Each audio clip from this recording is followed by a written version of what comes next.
Salut à tous, c'est RequaMaster, j'espère que vous allez bien et aujourd'hui je suis très heureux de vous retrouver pour une nouvelle vidéo de présentation de cartes de ma collection et aujourd'hui on s'intéresse à une série mythique ex-Gardien de Cristal, une des dernières séries du Bloc X qui est sortie en 2007.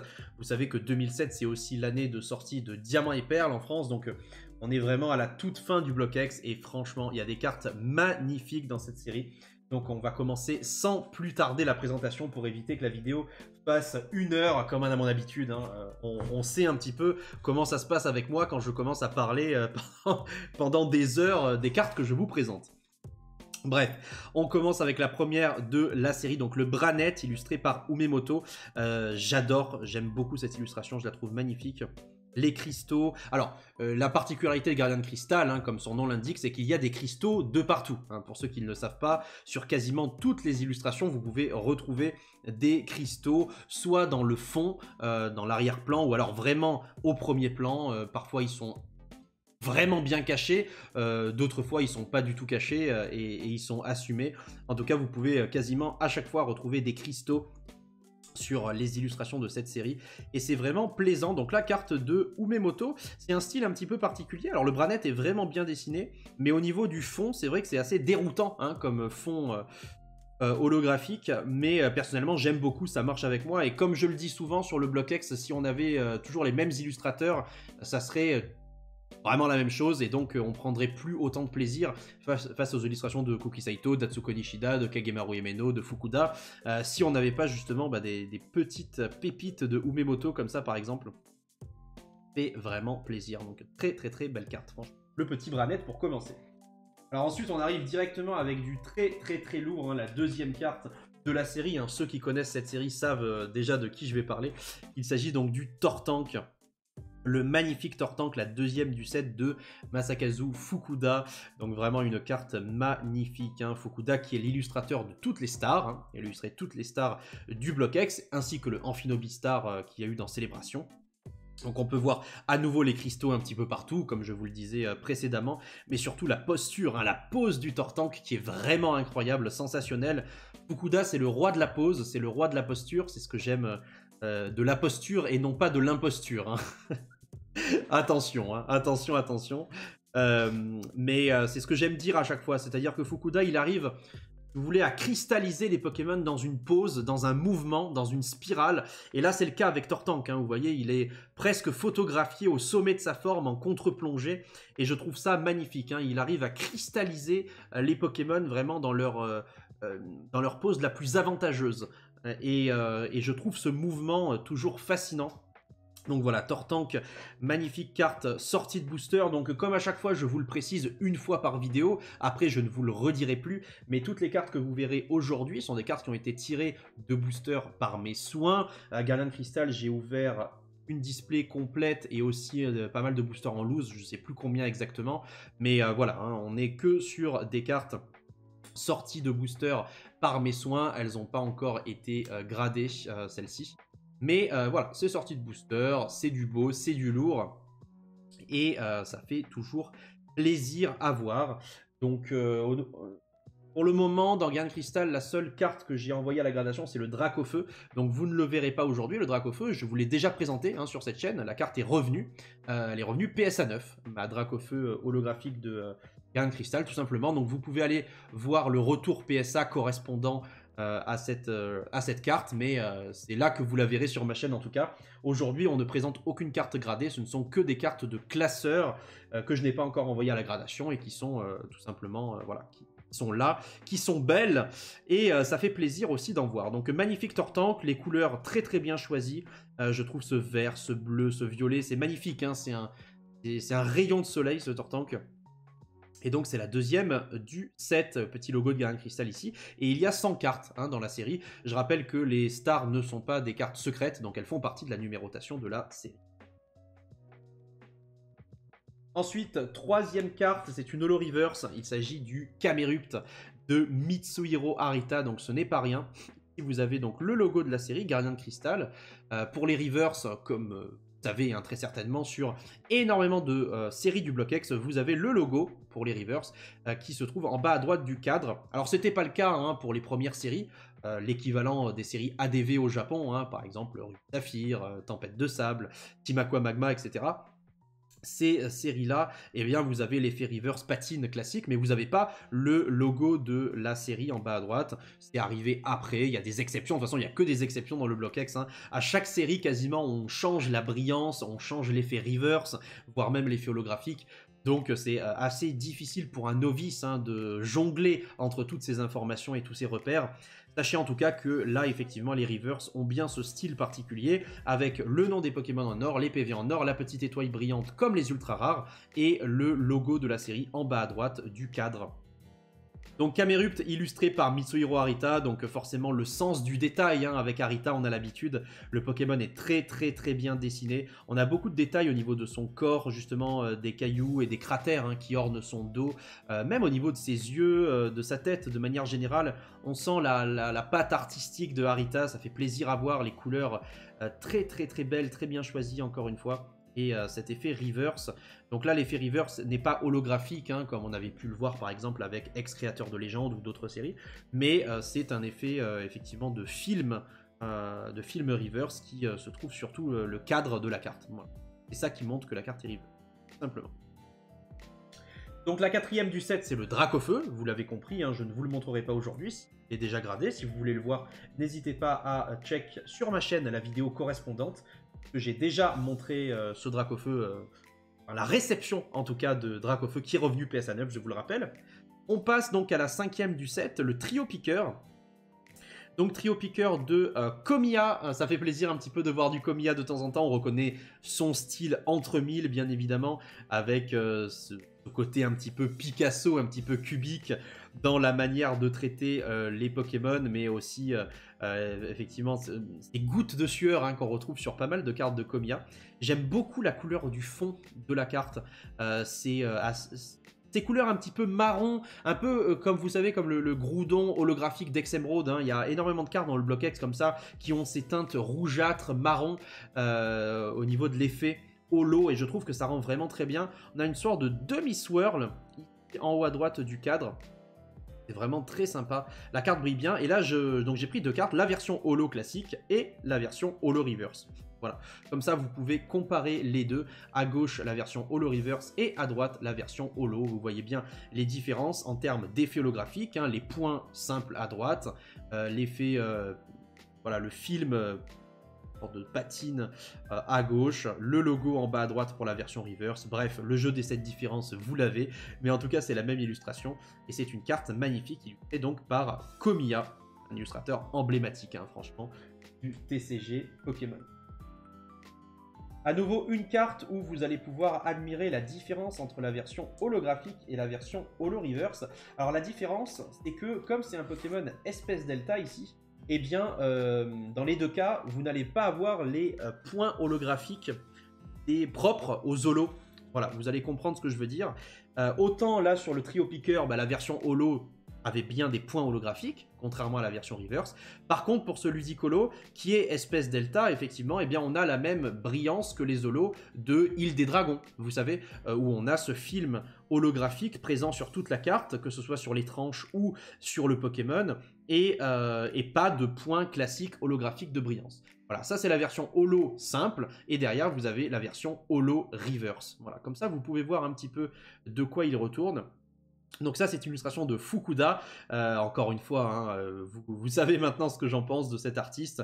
Il a été encore pris dans un mouvement vraiment à son avantage, parce que vous le savez, Ludicolo c'est le Pokémon danseur, il aime beaucoup danser, il ne fait quasiment que ça de sa vie, il adore la pluie et la danse, hein, c'est les deux choses propres à Ludicolo. Et bien là, on a justement ce côté très joyeux, et ça fait plaisir, franchement, de voir ça. On a les cristaux qui se répercutent eh bien dans le fond de l'illustration, comme d'habitude, puisque c'est la série qui veut ça. Le logo de la série en bas à droite sur la version reverse. Mais au niveau de la brillance, en tout cas, vous voyez, on est vraiment sur la même idée. Hein. On est sur la même chose, hein, que ce soit la version holo ou que ce soit la version reverse. Et ça, je le répète, c'est propre au Pokémon espèce delta.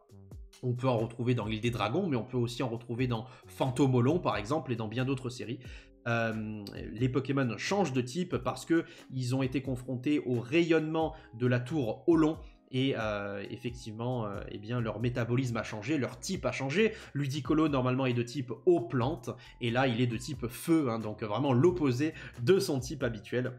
Voilà, donc plutôt sympathique de retrouver ce Ludicolo en holo et en holo reverse, hein, je le reprécise, illustration de Fukuda. Donc vraiment très jolie carte. Ensuite, on continue avec une carte dont je n'ai que, entre guillemets, la version reverse, donc holo reverse. J'ai pas la version holo simple, mais celle-ci, par contre, si j'avais eu la version holo simple, ça aurait été les points classiques, hein, comme le trio picker qu'on a vu précédemment. C'est le Love Disc, parce que lui, il n'est pas espèce delta, rien du tout, hein, c'est simplement un Love Disc classique de type O. C'est la 7ème du set, la petite étoile qui brille, le nom en or, les PV en or. Voilà, donc c'est une très jolie holo reverse de Guardian Crystal. Ça fait plaisir de voir Love Disc aussi de temps en temps. C'est un Pokémon qu'on voit beaucoup moins souvent maintenant, j'ai l'impression. Et donc voilà, à l'époque du Block X, ben on le voyait pas mal. Et on a l'impression de voir des noix de coco en fond, hein, mine de rien. Alors on ne sait pas si ce sont simplement des palmiers. Non, en fait, ce sont simplement des palmiers, maintenant que je regarde. Ce ne sont pas des noix de coco cachées, hein, c'est juste des palmiers. Mais très sympa en tout cas en termes d'illustration, ça fait un petit peu cartoon. Et comme je le dis souvent, on n'a pas besoin d'avoir tout le temps que du Saito, que du Harita, que du Fukuda. Parfois il faut aussi des illustrations un petit peu plus cartoonesques comme ça. Ça fait plaisir. Là on arrive à une très belle carte, hein, magnifique, en holo, également un holo simple. Il s'agit de cette Elexprint, hein, de Nakamura. Quelle carte de fou! Elexprint qui crie à la lune, hein, sur ce dessin-là. J'aime beaucoup cette carte. La brillance de l'effet holo est magnifique. La lune est très bien dessinée. Ça nous rappelle les meilleures illustrations de Noctali dans le Block Wizard, même récemment, hein, on a vu avec le Noctali Alt. En tout cas, la carte est magnifique, hein, la gueule grande ouverte d'Elexprint, ces couleurs, hein, qui sont magnifiques. Franchement, je trouve le dessin particulièrement réussi. N'hésitez pas à me dire, hein, vous, quel est votre holo préféré de Guardian Crystal. En tout cas, on est sur de la grande qualité ici. La 8ème du set, 8ème sur 100. La 9ème, c'est aussi une masterclass, hein. Il n'y a pas d'autre mot. Que voulez-vous que je vous dise? Il s'agit donc du Misdibule, illustré par Kagemaru Himeno. Donc Himeno, énorme illustratrice, hein, il n'y a pas à tergiverser, je le répète souvent, mais c'est clairement une de mes illustratrices préférées. Il y a Nishida et elle, hein, ce sont les deux reines de l'illustration. Qu'est-ce qu'il est bien dessiné, ce Misdibule, un petit peu... bien tourné à l'envers. On voit souvent la grande mâchoire de Misdibule face au spectateur et le corps de Misdibule un petit peu de dos, hein, c'est la manière dont il est représenté généralement.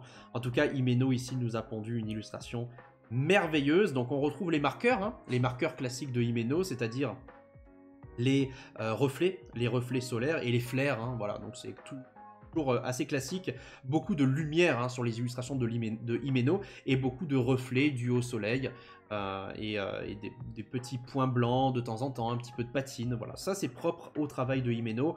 Un décor toujours somptueux, très travaillé les dessins d'Himeno au niveau du décor, et puis le Pokémon particulièrement bien dessiné.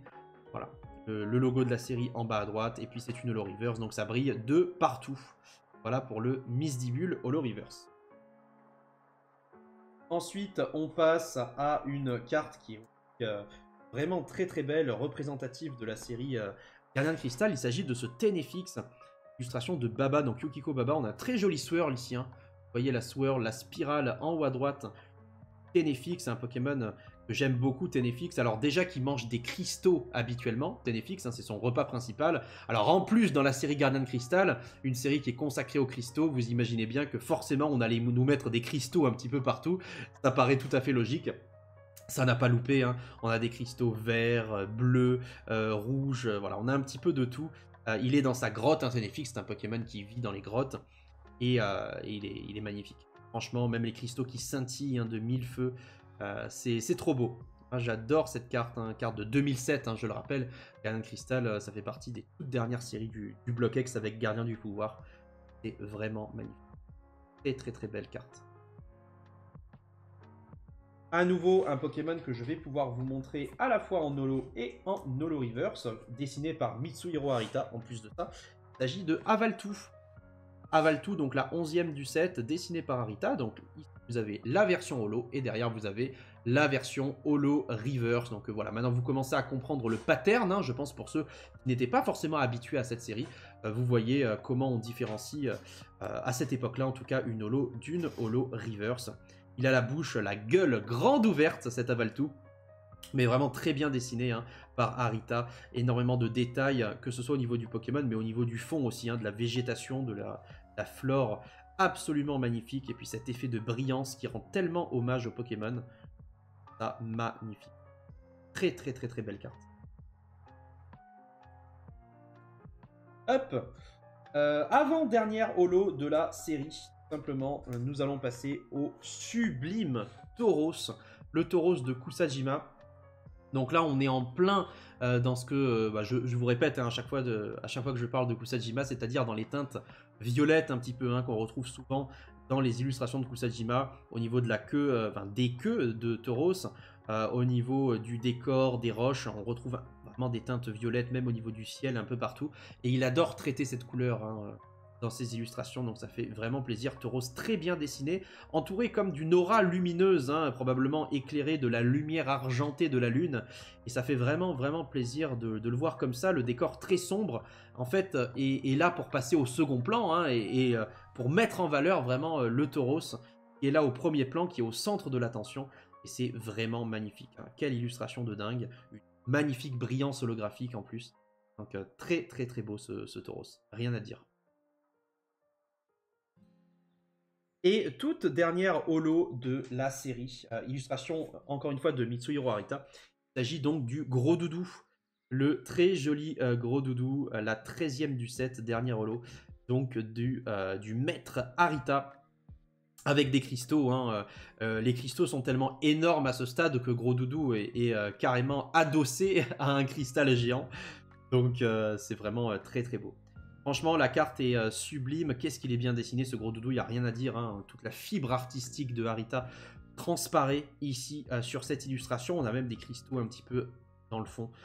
Simplement une belle brillance avec un effet holographique qui est mine de rien pas si voyant que ça, hein. On voit un bel effet holographique dans toute cette partie du cadre, mais ici on voit que ça brille un petit peu, mais pas tant que ça, hein. Ça ressort pas beaucoup avec les cristaux. En tout cas, la carte en elle-même est sublime, hein. Vraiment magnifique. Donc, trop beau. Ça fait plaisir de voir ça. Et voilà, on a fini pour les holos, donc on va passer aux rares. Donc vous connaissez un petit peu mon fonctionnement. À partir de maintenant, je ne vais pas vous montrer toutes les cartes sans exception. Je me réserve le droit d'en passer certaines, celles dont les illustrations me plaisent un petit peu moins. De toute façon, vous pouvez les retrouver facilement sur internet, les illustrations. Mais de faire ça, ça m'évite d'avoir des vidéos à rallonge. Ça fait plaisir à la plupart d'entre vous. Donc je vais me permettre de faire l'impasse sur certaines cartes. En tout cas, pas sur celle-ci. La première rare de la série, c'est Tortank, la 14e du set, illustration de Kuki Saito. Et là, vraiment, on est sur un Tortank emblématique, hein, qui est vraiment trop beau. Il est sublime. Ça fait un petit peu style Skyridge, hein. Je ne sais pas ce que vous en pensez, mais j'ai toujours trouvé beaucoup de similitudes entre ce Tortank de Kuki Saito et le Dracofeu Crystal de Skyridge, illustré aussi par le même artiste. Et effectivement, il y a énormément de similitudes, hein, je trouve, dans le format, le fait qu'il soit face à la caméra directement, hein, au plus proche de nous, au plus proche du spectateur. Un soin particulier apporté au fond de l'illustration ici, avec tous ces palmiers qui sont si bien dessinés. On voit pas vraiment, on fait pas trop attention au décor quand on a une carte comme ça, et pourtant, hein, les palmiers sont tellement bien dessinés derrière. Et puis l'hydrocanon, hein, qui est en train de sortir des deux canons de Tortank. C'est magnifique, ça fait plaisir de voir Tortank en pleine action comme ça. Et puis qu'est-ce qu'il est bien dessiné, je suis désolé, mais les détails sur la tête du Pokémon, au niveau de ses yeux, des différentes rides de sa carapace. Enfin, c'est Saito le biologiste, encore une fois. C'est le retour de Kuki Saito le biologiste, avec qui eh bien, on a accès aux Pokémon au plus près des Pokémon, en fait, hein, tout simplement. Donc c'est vraiment magnifique. Quelle illustration de fou, encore une fois.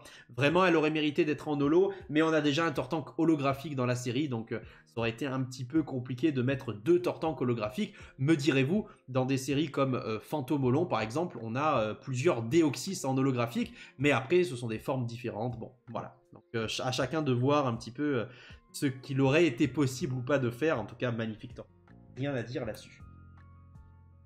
Alors ensuite, on continue avec une rare reverse, donc la 15e du set, elle suit directement Tortank dans la numérotation, c'est Cacturne. Donc je le reprécise hein, pour ceux qui n'ont pas l'habitude hein, des irrégularités du bloc X, mais effectivement, beaucoup pensent à tort que le nom en or, les PV en or et la petite étoile brillante sont des exclusivités aux holo reverse. Hein. La réalité, c'est que dans beaucoup de séries, les rares reverse possèdent également ces caractéristiques-là, c'est-à-dire le nom en or, les PV en or, etc. En tout cas, ce Cacturne a été illustré par Kuki Saito. Donc c'est une rare, c'est la 15e du set, ici rare reverse. On a toujours autant de cristaux derrière, toujours autant de palmiers également. Donc voilà, on commence à saisir hein, le décor de Gardien de Cristal. C'est une île ou plusieurs îles, hein, on ne sait pas, peut-être un archipel. Avec paradisiaque hein, finalement, hein, avec des palmiers, une température qui semble particulièrement agréable et des cristaux un petit peu partout. Hein, c'est l'environnement que l'on arrive à sentir. En tout cas, Cacturne tellement bien dessiné par notre biologiste préféré, avec tellement de détails hein, sur le corps de Cacturne, au niveau, encore une fois, de sa tête et de son corps, magnifique. Franchement, l'aura, alors c'est pas une aura de type feu, plutôt une aura de type combat qui entoure le Cacturne, vraiment très sympa, hein. Je le rappelle, normalement Cacturne est un Pokémon de type plante ténèbres, mais là il est devenu de type combat, malheureusement, à cause, enfin malheureusement, pas forcément malheureusement, hein, il ne s'en porte pas moins bien à mon avis, mais en tout cas, les scientifiques au long ont changé son métabolisme, voilà pourquoi il est de type combat. Très belle illustration en tout cas, vraiment. Alors ensuite, qu'a-t-on? Nous avons un très joli Galifeu. Donc on passe à Galifeu en rare reverse, hein, toujours une fois. Encore une fois, ce n'est pas une holo reverse, c'est une rare reverse. Donc voilà, très sympathique. Alors c'est pas mon illustration de Galifeu préférée, j'aime beaucoup le traitement de ses serres, hein, vraiment très sympathique. Par contre, le Pokémon en lui-même, la perspective, moi j'accroche pas. Ça fait très, justement, poulet quoi. J'ai rien contre les poulets, mais c'est un poulet en soi, hein, c'est l'évolution de Poussifeu. Mais je sais pas, ça fait un ballon quoi, comme un ballon, vous savez... qu'on a qui se balade dans les villes comme ça devant les concessionnaires automobiles, un peu le ballon Michelin quoi, je sais pas. Il y a un truc qui me gêne un petit peu avec cette carte, mais j'adore Galifeu. Après j'avoue qu'il y a d'autres illustrations qui me parlent beaucoup plus que celle-ci. En tout cas il est vraiment très beau je trouve, avec l'effet reverse ça va vraiment bien quoi. C'est magnifique. Alors là par contre on arrive à une illustration qui arrive à me convaincre à 100%, là il n'y a pas de problème. Il s'agit de cet incroyable Terraclope, et là c'est Kagemaru Himeno. Hein. C'est Himeno qui fait ce Terraclope. On retrouve tous les marqueurs habituels, à l'exception des flares. On n'a pas de flares sur cette illustration, mais tous les marqueurs habituels d'Himeno, avec une grande luminosité, quelques reflets, un ciel très chargé. Hein. C'est rare que Himeno nous fasse des ciels bleus. En général, sur les stations d'Himeno, on a toujours soit des nuages, soit un orage, soit un ciel chargé, mais très coloré. Pas un ciel chargé gris uniforme, hein. Non. Un ciel chargé avec un vrai travail sur les nuages. Et c'est vraiment très sympathique à chaque fois d'admirer ces illustrations-là. Ce Terraclope est vraiment trop beau, quoi. Hein. Encore une fois, hein, Himeno l'a tellement bien illustré, tellement bien dessiné. Le petit logo de la série en bas à droite, c'est vraiment magnifique. Voilà, n'hésitez pas à me dire ce que vous en pensez. Pareil, hein, vous pouvez me dire quel est votre rare préféré hein, de la série Gardien de Cristal. Maintenant que vous m'avez parlé de vos solos préférés, eh bien, vous pouvez me parler de vos rares préférés.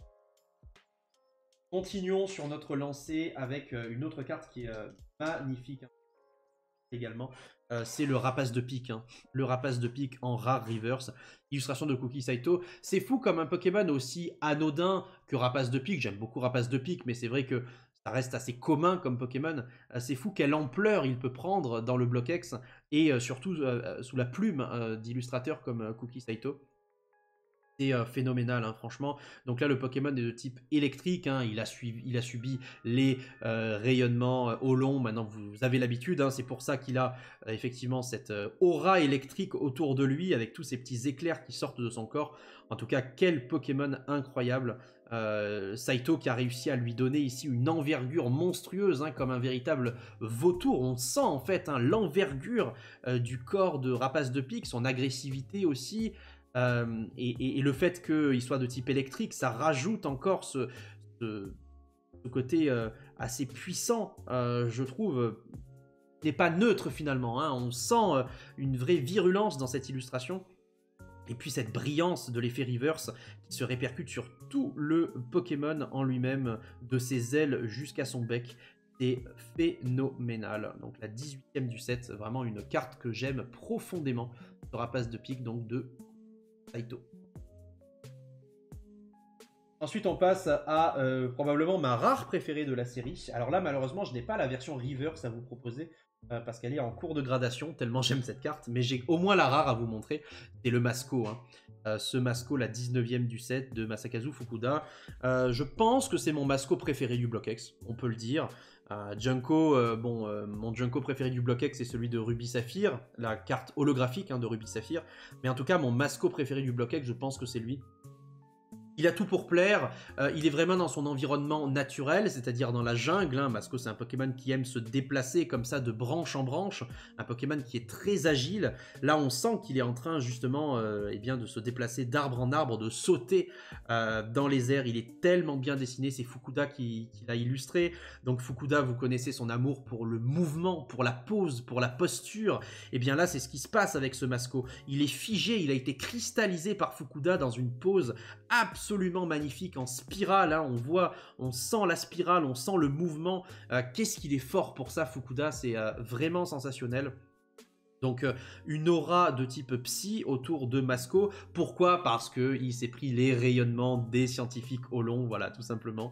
On commence à connaître la chanson. En tout cas, c'est une carte vraiment, vraiment magnifique. Espèce Delta, illustration de Fukuda. Que ce soit le Pokémon, que ce soit le fond, avec les arbres, avec la végétation, il y a tout qui va. Même le Pokémon en lui-même, le dessin, les couleurs, enfin vraiment, c'est une merveille. Cette carte, c'est une vraie merveille. Ensuite, nous passons à Groré, le petit Groré. Donc là, je vous montre encore toutes les cartes, mais à partir de la prochaine, je vais faire quelques impasses. Donc le Groré de Mitsuhiro Arita, vraiment très très sympa. Encore une fois, Arita qui nous fait un travail phénoménal. Alors ici, j'aime beaucoup le dessin du Groré, hein, c'est vrai. Mais ce que j'aime par-dessus tout, c'est le traitement apporté au décor avec ce soleil qui se couche. Je vous l'ai déjà dit, mais les illustrations crépusculaires avec les couchers de soleil, ce sont mes illustrations préférées en général dans Pokémon, je les adore. Et là, cette lumière, cette couleur, ces arbres comme ça qui sont rougeoyants avec cette lumière du soleil, je trouve ça merveilleux. Et le Pokémon qui est tellement bien dessiné aussi par Arita, c'est un bonheur absolu. Je vais vous passer le tout doudou, hein, qui n'a rien de spécial. On va passer tout de suite au Crabos. On est encore dans les rares là de la série. Donc le Crabos, vraiment très très très stylé. Hein. C'est Fukuda qui le fait. Donc le Pokémon a une pose en contre-plongée. Hein. Fukuda aime beaucoup les contre-plongées. Une pose assez magnifique. Il tient un cristal dans sa pince. Hein. Vous le savez maintenant, il y a des cristaux partout. Hein. Il n'y a pas une seule illustration où on ne discerne pas au moins un cristal. Ici, il est de double type, hein, le Pokémon, encore une fois, espèce Delta, donc il est de type feu et acier. C'est pour ça que vous avez des teintes rougeâtres qui se mêlent avec les teintes métalliques, hein, ces stries métalliques qu'on retrouve sur toute la carte. Donc c'est vraiment magnifique, hein. Très très très belle rare de Fukuda. On va passer le Ramboum, on va directement aller sur le Flobio, la 24e du set. On est toujours dans les cartes rares, qui est vraiment trop beau ce Flobio, hein. Magnifique illustration de Kagemaru Himeno. Alors là par contre on a vraiment tous les marqueurs de Himeno, hein. Vous voyez ce que je vous disais? Elle aime pas faire le ciel bleu. Hop, on a des nuages, mais pas un ciel gris uniforme, non. On a des nuages noirs, on a des nuages un petit peu plus blancs, un petit peu plus gris. On a vraiment tellement de détails, et surtout on a les rayons de soleil, on a les rayons lumineux qui transpercent les nuages pour tomber sur le Flobio. On a les reflets, on a les flares ici, on voit les flares, on voit ces teintes lumineuses, on sent les aplats de couleurs, on sent ce clair-obscur, cette obscurité qui n'est pas totale. Vraiment tous les marqueurs de Himeno sont sur cette illustration, voilà. Si vous voulez un cas d'école sur la manière dont Himeno dessine, eh bien là vraiment vous avez l'illustration parfaite pour moi. Voilà, c'est ce Flobio qui est vraiment magnifique. Ensuite, on passe à le magnifique aussi Charmina en rare reverse. la 25e du set de Midori Harada. J'aime beaucoup la posture, hein, la pose de Charmina ici qui est complètement à l'envers. Il est en train de faire du yoga, très probablement, donc il se met dans des poses pas possibles. Mais c'est sympa. Bon, c'est un Pokémon qui est pas très apprécié, je le sais. Moi, je l'aime beaucoup, comme tous les Pokémon de la 3G. Et j'avoue que cette illustration, elle m'a toujours fait marrer. En plus de ça, ben, on sent qu'on est dans une lumière crépusculaire. Un petit, des petits palmiers qui transparaissent derrière. Ça fait tellement plaisir de voir ça parce qu'on a ces couleurs qui me plaisent tant, ces couleurs presque rouge, orangé, presque bronze, hein, qu'on retrouve dans le fond de l'illustration comme ça. Et c'est magnifique, hein, les couchers de soleil, c'est ce qui me plaît le plus. C'est trop beau, trop trop beau. Waouh, encore une fois là, une carte phénoménale, hein. Phénoménale, le Béquipan, la 26e du set. Donc là, illustration de Fukuda. C'est merveilleux, ça nous fait quand même pas mal penser au Rapace de Pique, hein, qu'on a vu tout à l'heure, qui était illustré par Saito, mais qui était également un Pokémon eh bien, aérien, mais de type électrique. Et bien ici, c'est un Béquipan aussi de type électrique. Donc Béquipan, normalement, est de type haut vol. Hein. Donc l'électricité, c'est une quadruple faiblesse pour lui. Donc ça fait assez bizarre, hein, de le voir de type électrique, justement. Mais quoi qu'il arrive, cette illustration, il y a tellement de détails. Le fait de la voir en river, ça change tout aussi, il faut le dire. Hein, parce que le fait que le Béquipan brille, le fait que le nom du Pokémon soit également en or, ça va très très bien avec le jaune de la carte. C'est un vrai tableau, tout se correspond sur cette carte, hein. Tout correspond, enfin tous les éléments correspondent entre eux. Ça, magnifique, hein. Franchement, vous avez vu tous ces petits Béquipans aussi, à droite et à gauche, vous voyez les cristaux, comme d'habitude, en fond, tout en bas, en contre-pied, plein de Béquipans qui volent un petit peu partout. On distingue toutes les îles différentes de l'archipel. L'aura électrique avec les éclairs qui sortent du corps de Béquipan. Non, vraiment, cette carte a tout pour plaire, hein. Elle a tout pour plaire, c'est vraiment merveilleux. Merveilleuse illustration. Ensuite, on continue avec un Lagron. Alors c'est marrant, hein, dans cette série, d'abord en simple rare, vous avez le Flobio, et ensuite en simple rare également, vous avez le Lagron. Hein, donc ils ont fait un peu des raretés cheloues. Hein, normalement, Flobio et même Masco auraient pu être un peu communes, mais bon, ils ont choisi ça. En tout cas, voilà, sympa ce petit Lagron. J'ai montré Flobio, donc nécessairement j'allais montrer Lagron. C'est pas mon illustration préférée de Lagron, hein, il faut tout de suite vous le dire, mais je la trouve quand même très sympa, comme ça, avec ses pattes plongées dans l'eau, justement. Ça donne un petit effet vraiment différent, et trop bien, trop stylé. Là, une rare reverse à nouveau, vraiment magnifique cette carte. Il s'agit donc de la 28e du set, c'est le Florizarre. Florizarre holo, pas holo, non, mais rare reverse, illustration de Hajime Kusajima. Vous avez l'habitude maintenant avec Kusajima, on repère tout de suite les teintes violettes. Hein. On voit le violet dans le fond, c'est magnifique. Puis cette carte est tellement colorée. Il y a du vert, il y a du rouge, il y a du jaune, il y a tout ce qu'on veut sur ce Florizarre. La carte est vraiment magnifique. Hein. C'est du très très beau, c'est du très très lourd. Et tellement bien dessiné le Florizarre aussi, que ce soit au niveau des couleurs, au niveau de la forme de son corps, de tous les détails qu'on retrouve dessus. C'est magnifique. Franchement, merveilleuse cette carte. Ensuite, qu'est-ce qu'on a? Ah, ensuite, on a du lourd. On arrive à 2 Reptincelles. Il y a carrément 2 Reptincelles. Donc, je vous montre les deux pour vous faire un petit peu le comparatif. Donc, on a d'abord le Reptincelle de Kagemaru Himeno, que j'ai en peu commune reverse. Et ensuite, on a le Reptincelle de Mitsuhiro Arita. C'est la 30e du set. On a la 29 et la 30. Voilà, n'hésitez pas à me dire, vous, de votre côté, laquelle vous préférez entre les deux. Le choix est très difficile, hein, j'avoue. Donc il y en a une, celle de droite, celle de Harita, qui est espèce delta, donc de type électrique, hein, son type a changé, et Reptincelle à gauche qui est de type feu.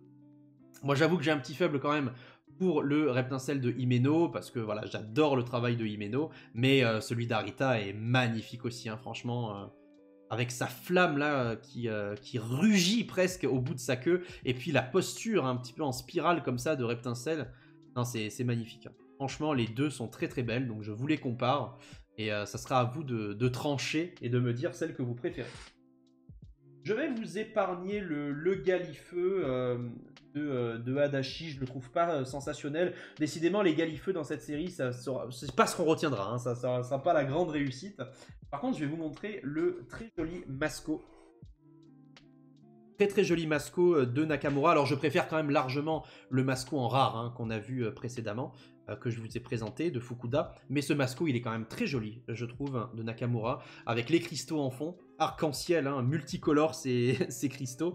Et Masco, là, qui est dans une position un petit peu moins incroyable que tout à l'heure quand il se baladait de branche en branche, mais en tout cas bien dessiné, et ça nous donne l'occasion de voir beaucoup de détails sur son corps. Ça, très très bien. Très joli ce Masco. Ensuite, on continue avec Gloopty. Voilà, je vous montre le Gloopty de Umemoto. Enfin, je vous la montre parce qu'elle est reverse. Hein. Donc là, on est toujours dans les peu communes. C'est la 33e du set. Alors maintenant, petit comparatif qui arrive entre les deux airs bizarres de la série.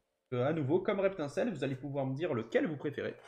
Donc on a tout d'abord le Reptincelle, donc la 34e du set de Kizuki, que j'ai en peu commune reverse. Et puis derrière, la 35e du set, le air bizarre de Nakamura, que j'ai également en peu commune reverse. Alors pour moi, là, le choix est clair pour le coup, c'est celui de droite que je préfère, celui de Nakamura. Mais celui de gauche, celui de Kizuki, il est quand même très sympa. Parce que même s'il y a ce style un petit peu cartoon, bah, je trouve que ça rend très bien. Et puis le fait que Air Bizarre soit en train de sauter comme ça, c'est une pose assez étrange pour Air Bizarre, on n'a pas l'habitude de le voir comme ça. C'est assez mignon, mine de rien, c'est assez beau et j'aime bien. Franchement, j'aime bien. Mais celui de Nakamura, il est quand même assez incroyable. Voilà pour les deux Air Bizarre. Hop. Allez, on continue avec une carte de Kusajima. Encore une fois, une carte de Kusajima, la 36e du set. Il s'agit de Galégon. Galégon avec des teintes violettes, comme d'habitude. Vous connaissez la chanson maintenant. Des cristaux derrière. Et un Pokémon très bien dessiné. Moi, j'aime beaucoup. Même au niveau de sa gueule, hein, tout simplement. Je trouve que il a très très bien joué le coup. Et puis... sa carapace, son armure, très bien dessinée aussi. Vraiment une belle carte. Hop, on passe, lui je vais vous le montrer, même s'il n'est pas reverse, on passe au Lombré, qui est vraiment très beau, de Himeno. Carte de Kagemaru Himeno, ce Lombré. Donc encore une fois, vous avez les marqueurs, il n'y a pas de soleil, il y a des nuages, ils sont très bien dessinés, c'est pas uniforme, il y a des flares, il y a des reflets, voilà, vous connaissez le truc, mais vous pouvez vous amuser hein, à regarder sur les illustrations d'Himeno. Et en tout cas, dans la deuxième partie de son travail, c'est un peu moins vrai dans le Block Wizard quand même, hein, parce qu'elle était encore au tout début de son art. Et ensuite, avec le Block X, quand son art s'est précisé, eh bien... ce style-là ressortait de plus en plus quand même. Bon, je ne vais pas forcément vous montrer l'autre Flobio. Je peux vous montrer par contre le Pifeuille très sympathique de Komiya. Ça fait plaisir de voir du Komiya avec les cristaux qui sont encore là. Et puis le Pifeuille un peu cubique hein, de Komiya. Vraiment très très cool. Je trouve qu'elles sont toujours tellement marrantes, les illustrations de Komiya. C'est trop marrant. Alors là, une illustration qui a vraiment de la gueule, pour le coup. Incroyable, c'est ce Polychambre. Ce Polychambre d'Atsuko Nishida en peu commune reverse. Waouh. Ça, c'est du beau, c'est du lourd, hein, je vous le dis. C'est incroyable. La carte est tellement belle. C'est une vraie dinguerie. Hein. Donc Atsuko Nishida, ben, on reconnaît là très très bien son style. Hein. Le fait que le Polychambre, il est mignon, déjà. Ça, c'est révélateur de Nishida. Ensuite, il faut qu'il y ait de la luminosité, qu'il y ait de la clarté. Une teinte pastel qui a un flou artistique un petit peu. Et hop, vous avez tous les marqueurs pour Atsuko Nishida. Et puis justement, le fait que le fond soit... très bleu comme ça, on est dans un environnement vague, on ne sait pas trop où on est avec de la fumée, des nuages, mais c'est trop beau quoi, c'est magnifique. Sublime Polychambre de Nishida. Continuons avec un très beau Skitty, aussi de Tanaka. Trop mignon ce Skitty, je trouve sur sa petite plage. Elle est vraiment marrante cette carte. Ah là, il y a un nouveau comparatif qu'on va faire entre deux Carabaf. Donc là, pour moi, le choix est clair. Mais pourtant, c'est entre deux artistes que j'aime profondément. Mais clairement, entre les deux, moi, le choix est fait. Mais n'hésitez pas à me dire, entre ces deux Carabaf, lequel vous préférez. Ben moi, c'est très clairement celui de Nishida à droite, hein, je vous le dis. Donc voilà, c'est la 42e et la 43e du set. Je possède les deux cartes en peu commune reverse. Mais franchement, celui de Saito, il est trop beau, mais celui de Nishida, je suis désolé, mais c'est encore un niveau au-dessus, quoi. La clarté de Nishida, cette teinte pastel, cette luminosité, c'est merveilleux. La carte, elle est aérienne. On dirait qu'il est au paradis, là, en fait, Karabaf. Hein. Il est au paradis. Hein. C'est un... Je sais pas, c'est un apôtre. Je sais pas ce que c'est, mais en tout cas, il est merveilleux. Il est fantastique. Et celui de Saito est très beau aussi, hein, bien sûr. Très beau. Voilà pour les deux Karabaf. Hop. Et d'accélérer un peu, on est déjà à 40 minutes de vidéo. Et il me reste encore pas mal de cartes à vous montrer, mine de rien. Je vais vous montrer le Galekid. Assez vite fait, mais il est plutôt sympa.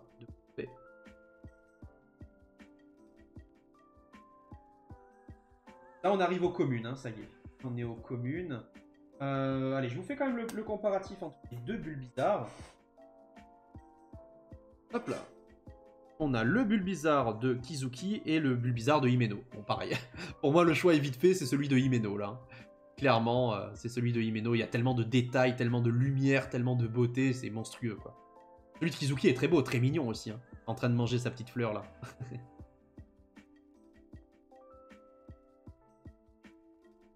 Hop.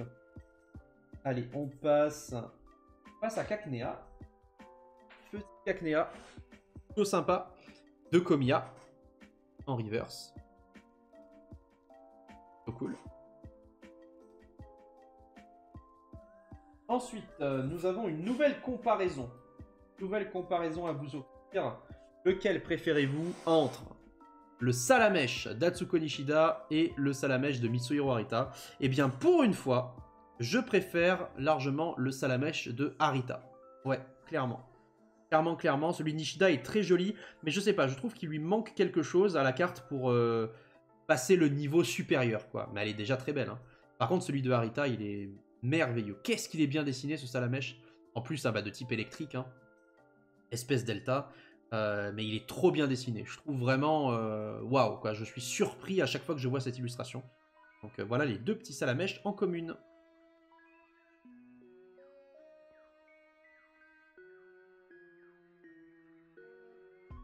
Allez, on continue notre présentation avec un Topiqueur. Voilà, là, même si c'est une river, je vais passer assez vite. Hein, j'ai pas grand chose à dire. Mais la carte est marrante. Et moi, j'ai une carte dans les yeux. Pareil pour ce Skelenox, pour le coup. J'adore le Pokémon, mais rien de spécial à en dire. Je vous le montre quand même parce que c'est une reverse. Hein. Je vais quand même vous laisser profiter des reverses de la série. Telle que j'ai ici avec moi, en tout cas. Là, par contre, là, c'est du lourd. C'est magnifique Dynavolt d'Atsuko Nishida. Alors déjà que Dynavolt, c'est un Pokémon qui est très gracieux, je trouve. Même s'il peut être assez virulent, hein, comme Pokémon. Bah, quand il est dessiné par Nishida... Ah, vous imaginez bien que ça prend une toute autre envergure, hein, une toute autre dimension. Tellement lumineuse, Pokémon, tellement beau. Merveilleuse, merveilleuse. Allez, je vous montre quand même le petit rondoudou. Il est mignon, même s'il n'est pas reverse. Hop.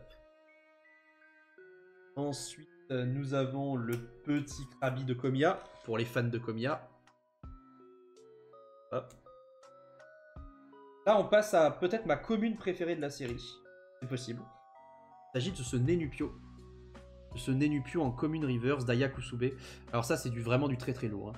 Hein. J'ai toujours adoré Nenupio. Hein. C'est un Pokémon qui j'ai souvent pris dans mon aventure, d'ailleurs, sur Saphir. Ah, je sais plus si c'était sur Ruby ou sur Saphir, j'ai un doute. Il y en a un qui était exclusif entre Greninpio et Nenupio. En tout cas, là, le Pokémon est fantastique, entouré de tous les nénuphars comme ça, sur son lac. C'est trop beau, quoi. Enfin...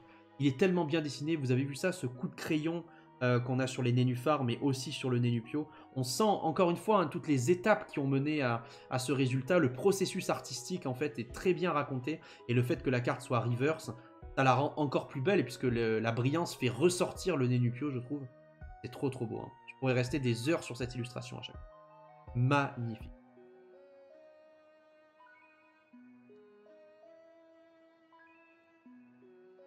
Allez, nouvelle reverse, le Meditica.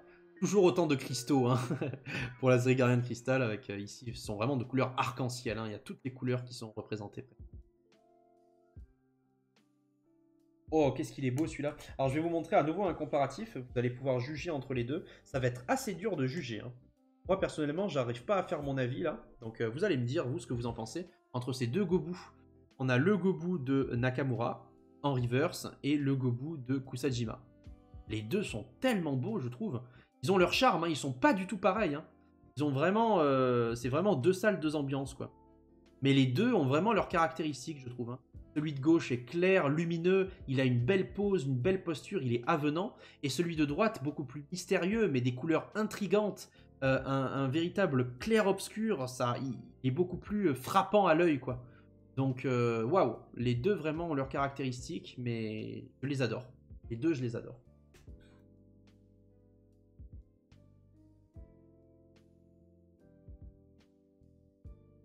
Ensuite, qu'est-ce qu'il reste à voir? Le petit chamallow, on va le laisser ici. On passe au Grenipio. Grenipio en reverse. Alors là, il y a le Cafabek qui est vraiment très très beau. Je ne l'ai pas en reverse, mais je vais quand même vous le montrer, même si c'est commune. Vous allez voir le texte de ce Piafabek, c'est long, hein. Franchement, voilà le texte. Meneur, piocher une carte. Voilà, c'est tout. La carte ne fait que ça. Donc au moins là, il n'y avait pas besoin de savoir parler français pour pouvoir jouer cette carte, hein, je pense. Voilà, donc en tout cas, par contre, l'illustration en elle-même est très très belle, hein. Midori Arada. Très très très belle illustration. Bim. Avec ces reflets, enfin ces rayons lumineux là du soleil qui transpercent le Piafabek. Magnifique.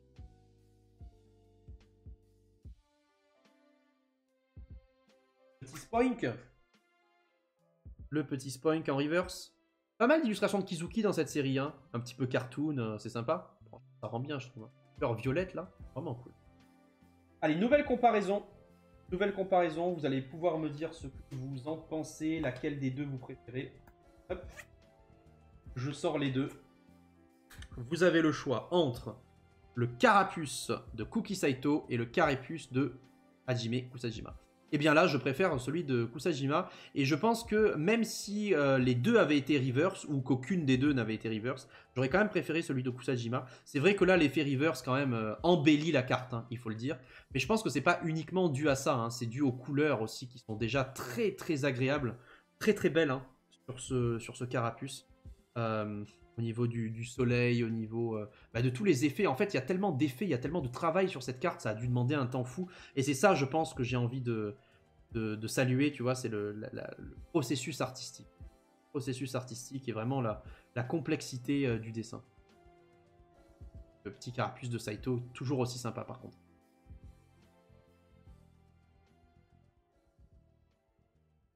Voilà, voilà. Donc ça, c'est carapuce. Ensuite, nous allons passer à une nouvelle comparaison.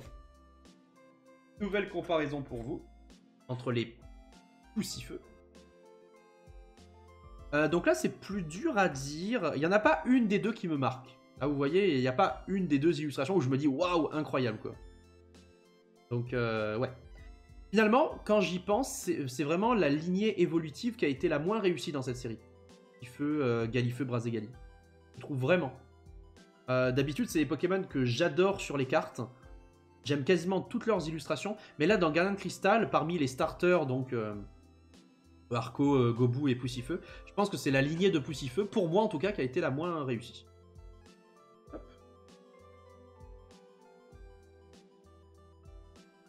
Voilà, ensuite... ah bah là, on a une comparaison, mais je pense que la comparaison est vite faite, là. La question, elle est vite répondue.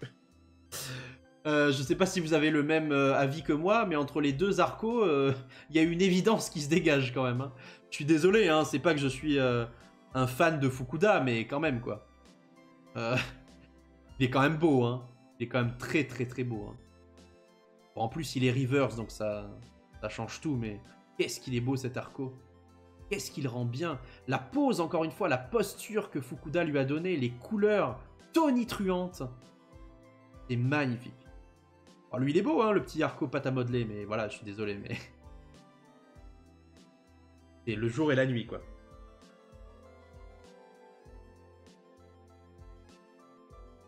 Ensuite, on continue avec un petit Chuchmur. La 69e. On arrive tranquillement à la fin. Hein. On arrive tranquillement à la fin, mais il y a beaucoup de trainers par contre. J'ai beaucoup de trainers à vous présenter. Le petit Chuchmur, donc Datsuko Nishida. C'est joli. C'est très plaisant à regarder ce mur, je trouve. Toujours aussi mignon, toujours aussi lumineux. On a les mêmes adjectifs à chaque fois hein, pour qualifier le travail de Nishida. Waouh, qu'est-ce qu'il est beau. Ça, c'est le dernier Pokémon de la série. Ensuite, on passe au trainer. Tout dernier Pokémon de la série, la 70e sur 100, c'est le Goélise. Qu'est-ce qu'il est beau ce Goélise de Midori Harada. Habituellement, on voit toujours les Goélises avec les ailes déployées en plein vol. Et là, le fait qu'il soit posé avec ses ailes repliées, je trouve ça magnifique. Les gens savent pas forcément que Goélise a les ailes rétractables comme ça, qui peut les replier. Et je trouve ça tellement beau, il est tellement mignon ce Goélise, j'adore ce Pokémon. Pareil, même si je l'utilisais pas très longtemps dans l'aventure, je le prenais toujours dans mes versions Ruby, Saphir, Emerald au début du jeu. Il est tellement incroyable, je trouve. Regardez-moi cette illustration. Ce coucher de soleil, ces teintes ocre, rouge, orange, ce bleu et ce blanc du corps de Goélise. Oh là là que c'est beau. C'est merveilleux. Merveilleux, c'est merveilleux. Ok, allez, on passe au reverse. Donc là, je vais vous montrer que les plus belles hein, de reverse. On commence par l'entretien de Léo. Léo qui est en train de réparer ses machines, hein, comme d'habitude. Hein, toujours en train de bidouiller ses machines, Léo. L'inventeur du PC. Agent de Ken Sugimori. Hop. Après, qu'est-ce qu'on a? Oh là là, la plus belle trainer de la série. Pour moi, la plus belle trainer de la série, Naufrage, illustration de Cookie Saito. Naufragé, pardon, pas naufrage. Le naufragé, qu'est-ce qu'il est beau. Il est merveilleux, je trouve. Oh, ça, pour moi, ça fait vraiment carte Magic. Je sais pas ce que vous en pensez, mais ça fait pas une carte Pokémon. Pour moi, là, je vois ça, j'ai l'impression que c'est une carte Magic. Avec tous les cristaux qui l'entourent. Le naufragé, alors, d'où il vient? On se demande. Est-ce qu'il était sur un bateau qui a fait naufrage, justement, et donc il s'est réfugié sur cette île avec tous ces cristaux, un peu en mode Robinson Crusoe, tous les palmiers autour, cette luminosité, qu'est-ce que c'est beau, j'adore. Un grand fan. Après, je peux vous montrer le réseau de Sileo, que j'ai aussi en reverse. Très sympa, je trouve. Avec une petite parabole derrière, vous avez vu? Une parabole et un pot de fleurs. C'est sympa, hein?